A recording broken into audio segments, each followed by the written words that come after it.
Assalamualaikum warahmatullahi wabarakatuh. Yang terhormat, Bu Dr. Leni Atmayati, SPSI MSI, selaku dosen pengampu mata kuliah Psikologi Sosial, dan semoga kita semua dalam keadaan sehat walafiat. Sebelumnya saya ingin mengucapkan terima kasih kepada Bu Leni dan teman-teman yang telah berkenan meluangkan waktunya untuk bisa hadir dalam presentasi ini. Kami dari kelompok 5 yang terdiri dari saya, Feiza Fatinah Dinata, Saya Syifa Nurtika Salimah. Saya Zaskia Aulia Suryana. dan teman kami yang sedang tidak bisa hadir pada presentasi kali ini. Pada hari ini kami akan mempresentasikan hasil diskusi kami yang berjudul Memahami Tipe-Tipe Atribusi dalam Psikologi.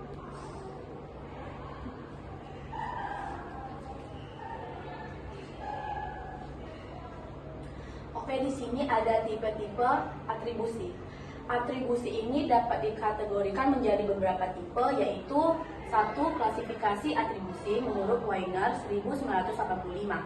Bernard Wiener mengembangkan model atribusi 3 dimensi yang mencakup satu, lokus penyebab internal vs eksternal.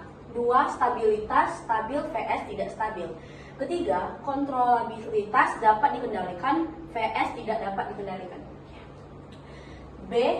Bias atribusi dalam konteks budaya. Bias atribusi dalam konteks budaya adalah kecenderungan untuk salah menginterpretasikan penyebabkan perilaku atau kejadian berdasarkan nilai-nilai, norma, dan kebiasaan budaya. Ada beberapa bias atribusi budaya, yaitu A. Budaya individualis, B. Budaya kolektivis, ada C. Atribusi dalam hubungan interpersonal. Atribusi dalam hubungan interpersonal adalah proses kognitif yang melibatkan penafsiran dan penjelasan tentang penyebab perilaku atau tindakan dari orang lain. Ada beberapa atribusi dalam interpersonal, yaitu A. Attributional conflict, B. Data. Yang D. Aplikasi dalam psikologi klinis. Aplikasi dalam psikologi klinis adalah penerapan teori, konsep, dan metode. Ada psikologi klinis, praktik nyata untuk mencegah, menilai, mengobati gangguan mental, serta emosi. Ada beberapa aplikasi dalam psikologi klinis, yaitu A. Depresi dan atribusi, B. Intervensi. Selanjutnya saya akan menjelaskan teori atribusi perilaku non-verbal. Sebelumnya saya akan menjelaskan dulu apa itu perilaku non-verbal. Perilaku non-verbal adalah komunikasi yang tidak menggunakan kata-kata, melainkan melalui ekspresi wajah, gerakan tubuh, kontak mata, serta elemen suara yang mendukung komunikasi verbal.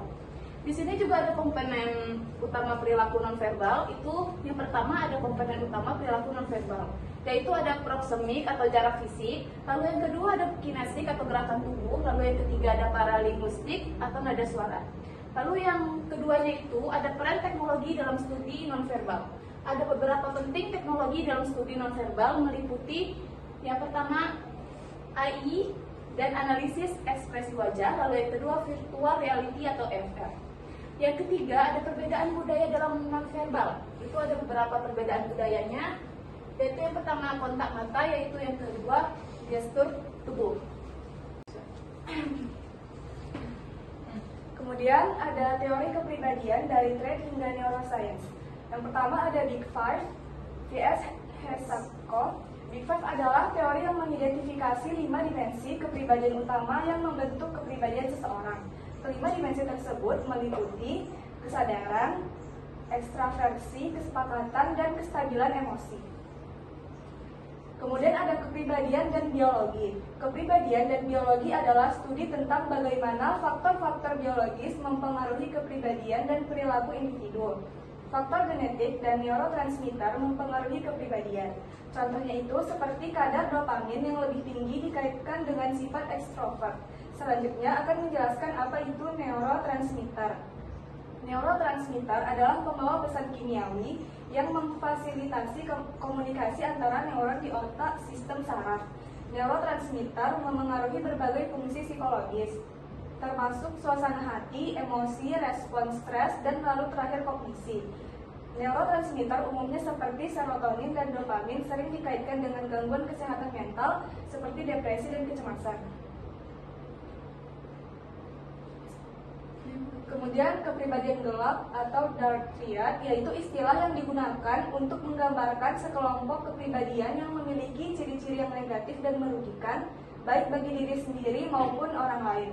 Kemudian ada kepribadian era digital atau digital personality seperti Myers-Briggs Type Indicator atau MBTI dan Zigzag.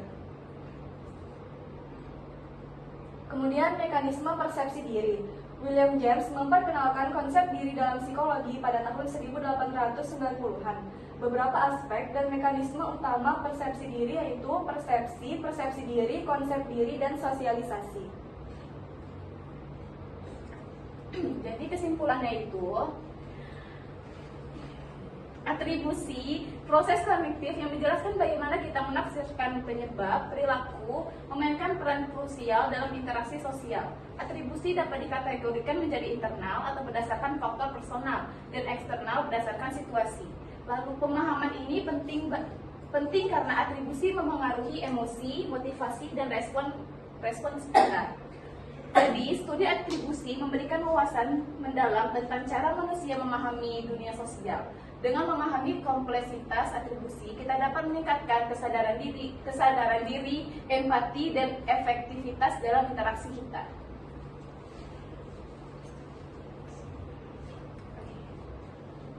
Sekian presentasi kami. Jika ada yang ingin bertanya atau ingin mengutarakan pendapatnya, kami persilahkan. Wassalamualaikum warahmatullahi wabarakatuh.